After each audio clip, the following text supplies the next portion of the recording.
उत्तर प्रदेश लोक सेवा आयोग द्वारा प्रवक्ता पुरुष महिला शाखा राजकीय इंटर कॉलेज की प्रारंभिक परीक्षा 2025 14 जून को संपन्न हो चुकी है।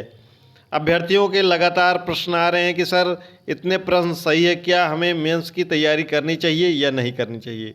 इस वीडियो में आपके हर एक डाउट क्लियर हो जाएंगे और सेफ जोन आपको बता दिया जाएगा। तो आप सेफ जोन जो हैं वह निश्चित रूप से अपनी तैयारी शुरू कर देनी चाहिए यदि आपको अपना चयन इसमें कराना है, क्योंकि सबसे मुख्य आपका मुख्य परीक्षा ही है। अगर आप मुख्य परीक्षा में अच्छा प्रदर्शन करेंगे तो ही आपका चयन अंतिम रूप से हो पाएगा। तो विषयवार कट ऑफ के बारे में जानेंगे और पूरा एक एक आंकड़ा आपको बताएंगे विषयवार। तो सबसे पहले आप जान लीजिए कि 15 गुना आपको मुख्य परीक्षा के लिए क्वालिफाई कराया जाएगा।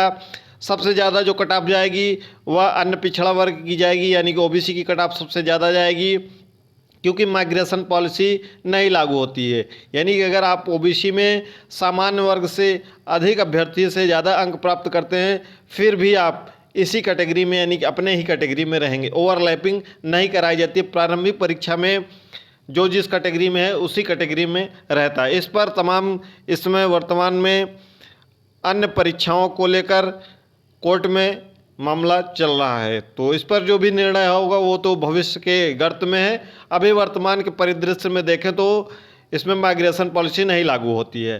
तो आपका ओबीसी की कट ऑफ सबसे ज़्यादा जाएगी, तो उसी ओबीसी के कट ऑफ को हम एक अपना बेस मानेंगे। उसी के आधार पर आप अपना समझ लीजिएगा कि आपकी कैटेगरी में कितनी जाएगी। ओबीसी के नीचे जनरल की कट ऑफ रहेगी, जनरल के नीचे एससी की कट ऑफ रहेगी, एससी के नीचे एसटी की कट ऑफ रहेगी और एसटी के बराबर ही पीएच कैटेगरी और स्वतंत्रता सेनानी आश्रित, इन सभी जितने और भी कैटेगरी हैं उन सभी का इसी एसटी के बराबर रहेगी। ज़्यादातर जितने भी एसटी पीएच इन सब का है। तो जो मिनिमम कट ऑफ है, जैसा कि आपको पता है कि मिनिमम क्वालिफाई अंक आपके लिए निर्धारित है।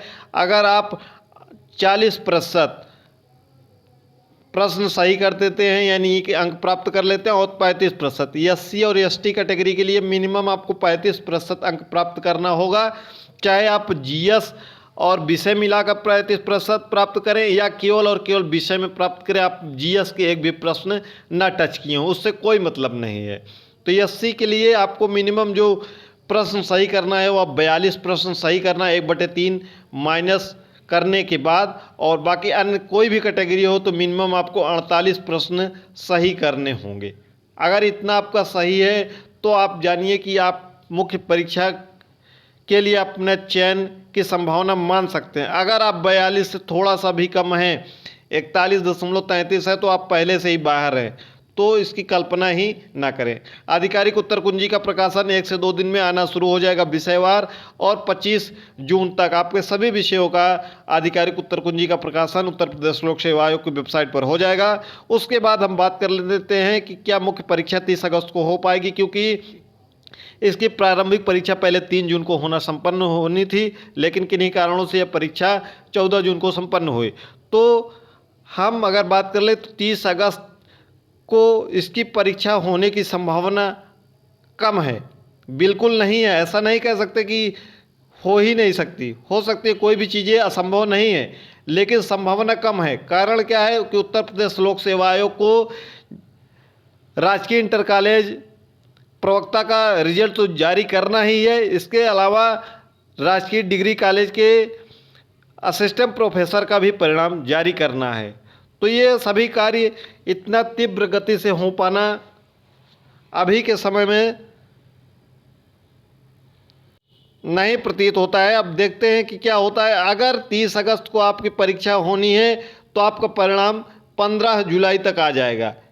उत्तर प्रदेश लोक सेवा आयोग के पास हर एक व्यवस्था है, उम्र स्कैनिंग से लेकर रिजल्ट परिणाम खुद ही वह जारी करता है, तो समय नहीं लगना चाहिए। अगर 15 जुलाई से एक भी दिन 2 दिन आगे गया कोई भी परिणाम, जितने भी विषय हैं, तो आपका परीक्षा 30 अगस्त को मुख्य परीक्षा नहीं हो पाएगी। ठीक है, क्योंकि मुख्य परीक्षा के लिए आवेदन लेना 22 दिन उसमें लगते हैं, फिर उसकी छटनी करना, फिर उसका सूची जारी करना, तो कम से कम उसमें लोक सेवाओं को 2 महीने का समय चाहिए होता है। पूरा एडमिट कार्ड जारी करना मुख्य परीक्षा के लिए, इन सब के लिए पूरा परिणाम जारी होने के बाद भी मिनिमम 45 दिन का समय चाहिए, मिनिमम की बात कर रहे हैं, और कम से कम तो अधिक से अधिक तो 2 महीने चाहिए ही। तो आप ये मान के चलिए कि 30 अगस्त को अगर आपकी परीक्षा नहीं होती है मुख्य परीक्षा, तो यह 11 या 12 अक्टूबर को हो सकती है। आधिकारिक प्रकाशन का इसका इंतज़ार करेंगे। अगले महीने का प्रारंभ में आपको एग्जैक्ट बता देंगे कि 30 अगस्त को यह परीक्षा हो पाएगी या ना हो पाएगी। अभी होने की संभावना कम है, लेकिन ऐसा नहीं है कि बिल्कुल नहीं है। तो आपको तैयारी शुरू कर देनी चाहिए, चाहे आपकी परीक्षा 30 अगस्त को हो या ना हो। आधिकारिक उत्तर कुंजी को बता दिया हमने, कितने प्रश्न पर प्रारंभिक परीक्षा में सफल हो जाएंगे इसके बारे में भी बात करेंगे। यह टेलीग्राम चैनल है, लिंक डिस्क्रिप्शन बॉक्स में है, इससे जुड़ जाइएगा। यहाँ पर हर एक जानकारी आपको मिल जाएगी। जैसा कि आपको पता है कि विषयवार हमने आंकड़ा बता दिया है कि कितने अभ्यर्थी आपके विषय में शामिल हुए हैं। अगर आपने नहीं देखा है तो लिंक आपको डिस्क्रिप्शन बॉक्स में मिल जाएगा, वहाँ पर देख लीजिएगा। तो आधार जो हमारा कट ऑफ का है वह ओबीसी का है। अगर जितना आपको कट ऑफ बता दिया जा रहा है, इतना अगर कट ऑफ आपका इतने प्रश्न सही हैं, तो निश्चित रूप से आपको तैयारी हर हाल में शुरू कर देनी चाहिए, बिना कट ऑफ की वीडियो देखे, बिना किसी लाग लपेट के। अगर आपको चयन सुनिश्चित करना है तो, अगर नहीं सुनिश्चित करना है तो आप कट ऑफ की वीडियो देखते रहिएगा। और अगर इससे जो कट ऑफ बताया जा रहा है 1, 2, 3 प्रश्न कम भी हैं तो भी आप तैयारी शुरू कर दीजिए। आपका हो सकता है कि भविष्य में चयन हो जाए, क्योंकि जो भी यहाँ पर कट ऑफ बताया जा रहा है ये कोई आधिकारिक कट ऑफ नहीं है कि हम जो बता दे रहे हैं वही सही होगा। उसमें बहुत सारी गलतियाँ हो सकती हैं, बहुत सारी त्रुटियाँ हो सकती हैं। तो मनुष्य सभी से त्रुटियाँ संभव है, कोई आधिकारिक आंकड़ा नहीं है। तो संस्कृत की विषय की बात कर लें तो पुरुष वर्ग में हम बात करेंगे पहले। तो पुरुष वर्ग में आपका अगर 65 प्रश्न सही है, और फीमेल की बात कर लें, फीमेल में अगर आपका फीमेल में भी 65 अगर आपका ठीक है प्रश्न, तो आप मुख्य परीक्षा लिखने जा रहे हैं ओबीसी वर्ग में। किसकी हम बात कर रहे हैं? ओबीसी वर्ग की बात कर रहे हैं। अब इसी में आप सामान्य वर्ग से हैं तो 1-2 क्वेश्चन कम कर लीजिएगा, एससी वर्ग से हैं तो 3-4 क्वेश्चन कम कर लीजिएगा, एससी से हैं तो 4-5 क्वेश्चन कम कर लीजिएगा। यानी कि आप किसी भी ओबीसी से नीचे जो भी कैटेगरी हैं, सामान्य वर्ग, एससी एसटी, ईडब्ल्यूएस, इन सब में हैं, तो आप 60 के आसपास में हैं तो भी आप मुख्य परीक्षा लिख सकते हैं। तो आप मुख्य परीक्षा की तैयारी शुरू कर दीजिए। हिंदी के विषय की बात कर ले तो हिंदी में इस बार प्रश्न पत्र कठिन स्तर का आया हुआ है। हिंदी की अगर बात करेंगे तो हिंदी में अगर आप ओबीसी वर्ग से हैं, अगर आप 56 प्रश्न सही कर रहे हैं तो आप मुख्य परीक्षा लिखने जा रहे हैं। ओबीसी वर्ग से हैं, सामान्य वर्ग, ईडब्ल्यूएस तो इससे कम, यानी कि आपका मिनिमम कट ऑफ ही 48 है। तो 48 से 56 के बीच में अगर आप 48 भी क्रॉस कर रहे हैं तो हो सकता है कि आपको 48 पे भी बुलावा आ सकता है, तो इसका भी ध्यान रखिएगा। फीमेल की बात कर लें तो फीमेल का आपका 52 के आसपास में ओबीसी, बाकी सभी 48 के आसपास में हो जाएगा। तो आप निश्चित रूप से अपनी तैयारी शुरू कर दीजिए। बाकी एससी एसटी की बात कर लें, एससी एसटी में मेल में और फीमेल में दोनों में 42 अंक भी है, तो आपको तैयारी शुरू कर देनी चाहिए। यानी कि जो आपका कट ऑफ है उसमें भी हैं, तो आप निश्चित रूप से मुख्य परीक्षा लिख सकते हैं। भूगोल की बात कर लें तो भूगोल में कट ऑफ थोड़ा सा हाई जाएगी। मेल वर्ग में बात कर लें तो 65 अगर 68 अगर आपका ओबीसी वर्ग में है तो आप मुख्य परीक्षा लिखने जा रहे हैं। अगर आपका 66-67 नंबर प्रश्न सही हैं सामान्य वर्ग में तो लिखने जा रहे हैं। इससे कम आप एससी एसटी में मान लीजिएगा 60 प्लस हैं तो एससी एसटी पीएच इन सब में हैं तो लिखने जा रहे हैं। फीमेल की बात कर लें तो फीमेल में आपका भूगोल में 66 प्लस आपका सही है ओबीसी वर्ग में, तो आप मुख्य परीक्षा लिखने जा रहे हैं। इससे कम है तो आप तो भी 1-2 प्रश्न कम है तो भी आप मुख्य परीक्षा लिखने जा रहे हैं। नागरिक शास्त्र की बात कर लें, नागरिक शास्त्र में आपका 68 प्लस अगर मेल में है और फीमेल में ओबीसी की बात कर रहे हैं, ये हमारा आधार है, हमने पहले से बताया है। ओबीसी ही से ही कम कट ऑफ हर कैटेगरी में जाएगी, तो इसी के अनुसार अपना कर लीजिएगा, नहीं तो यह वीडियो बहुत लंबी हो जाएगी। फीमेल में बात कर लें नागरिक शास्त्र में तो आपका अगर 65 है तो आप लिखने जा रहे हैं। रसायन विज्ञान की बात कर लें तो रसायन विज्ञान में अगर आप कट ऑफ पार कर लेंगे, यानी कि 48 और 40, 48 और 42, तो आप लिखने जा रहे हैं मेल और फीमेल दोनों में। थोड़ा सा 1-2 नंबर ज़्यादा भी हो सकता है, लेकिन आपका 48 और 42 है तो आपको निश्चित रूप से तैयारी प्रारंभ कर देनी चाहिए। इतिहास विषय की बात कर लें तो इतिहास विषय में ही सबसे ज़्यादा आपको कट ऑफ देखने को मिलेगी। इतिहास विषय की बात कर लें तो इतिहास विषय में आपका कम से कम अगर पुरुष वर्ग में 72 प्लस है तो आपको ओबीसी में तैयारी शुरू कर देनी चाहिए। बाकी सभी कैटेगरी में 1-1, 2-2, 3-3 नंबर कम कर लीजिएगा।